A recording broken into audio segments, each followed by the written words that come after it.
What's up everybody? Welcome to this week's video. I'm bringing you guys in on my DIY project.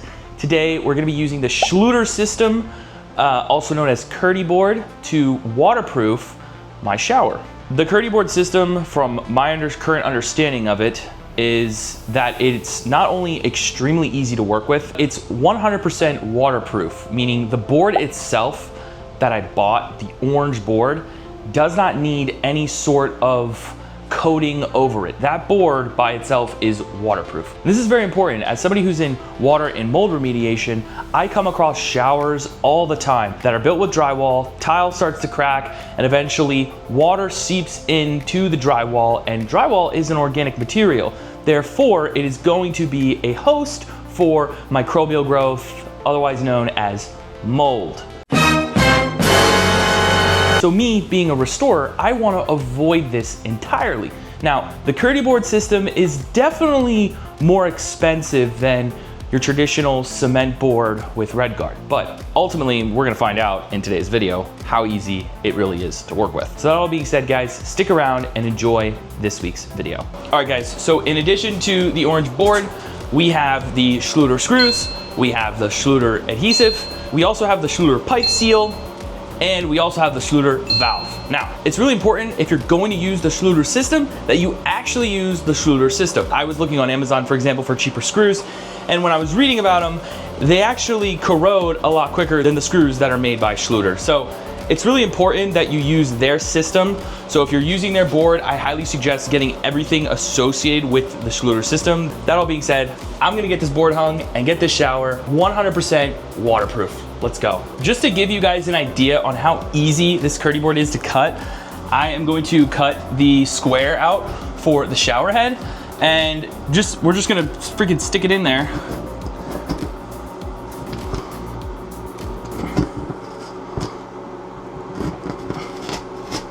It is so simple to cut, it's so seamless. If you have a fresh blade, it's gonna cut out perfectly. Let me just flip it around here.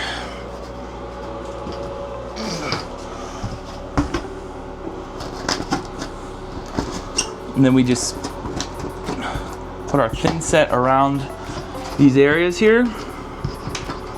Look at that, very simple, very quick, convenient, smooth.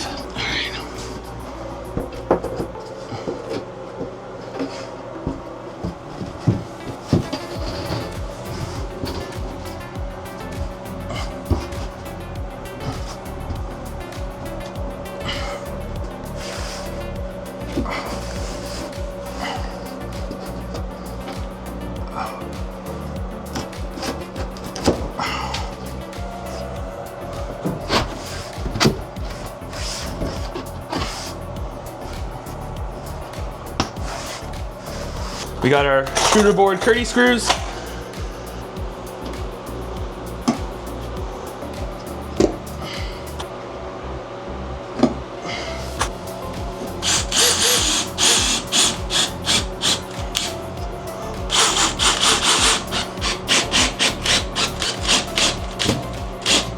So when you're screwing these in, you want to indent it a little bit so that when you put your thinset over it with your blade, it's not hitting your screw.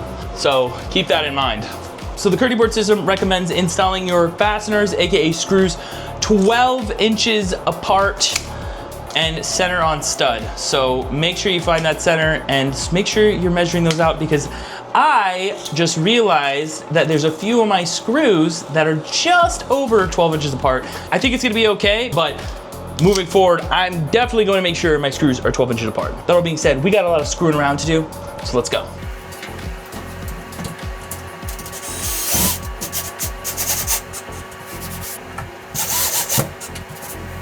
Update. So I have screwed in my KERDI-BOARD and I ran into a little bit of an issue with sizing. So one of the things about KERDI-BOARD that I'm not entirely stoked on is you can either get a 4x8 sheet, which is a very large sheet, and it runs, at least here in Tampa, about 130 bucks for that sheet alone. Or for about $43, you could get a 48 inch by 32 inch sheet, which is a lot smaller. So I bought about 8 of those 48 by 32 inch sheets. And let me tell you something, I got myself into a pickle when I was sizing these sheets and trying to get them all up on the wall. Ultimately, I decided that I need to go about 30 minutes away to another store that actually has the 4x8 sheets in stock. I wanted the 4x8 sheets. I got lazy and I tried to pull a fast one on myself, and ultimately I ran into some issues. So right now I have it roughly sized. So I just screwed in some temporary screws just to get an idea, and ultimately I'm gonna have to run out, grab the bigger sheet 30 minutes away, and move on to the next steps, which once the Kerdi board's up, at that point it's gonna be sealing all of my seams with the Kerdi adhesive and thinset. Still got a lot of work ahead of me, so let's go.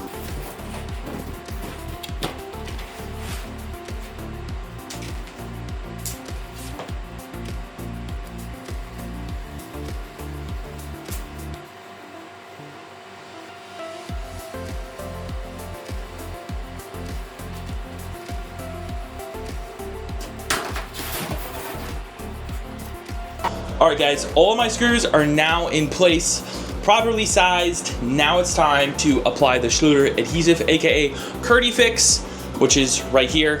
And then we're gonna mix up our thinset and apply the waterproofing strips for our seams. Let's go.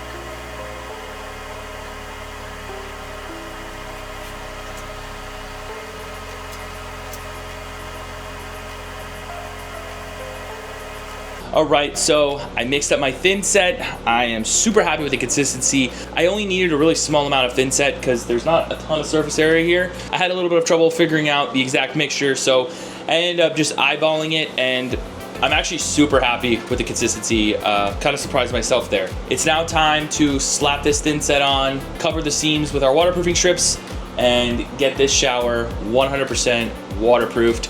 All that being said, let's get waterproofing.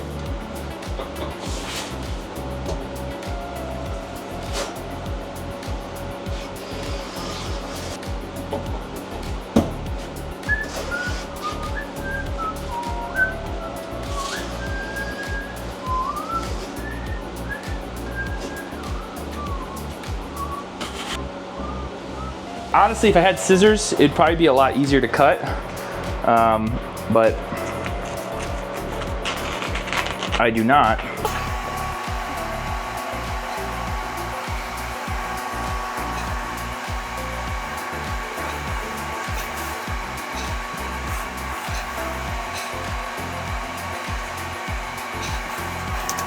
All right, so Click your drywall.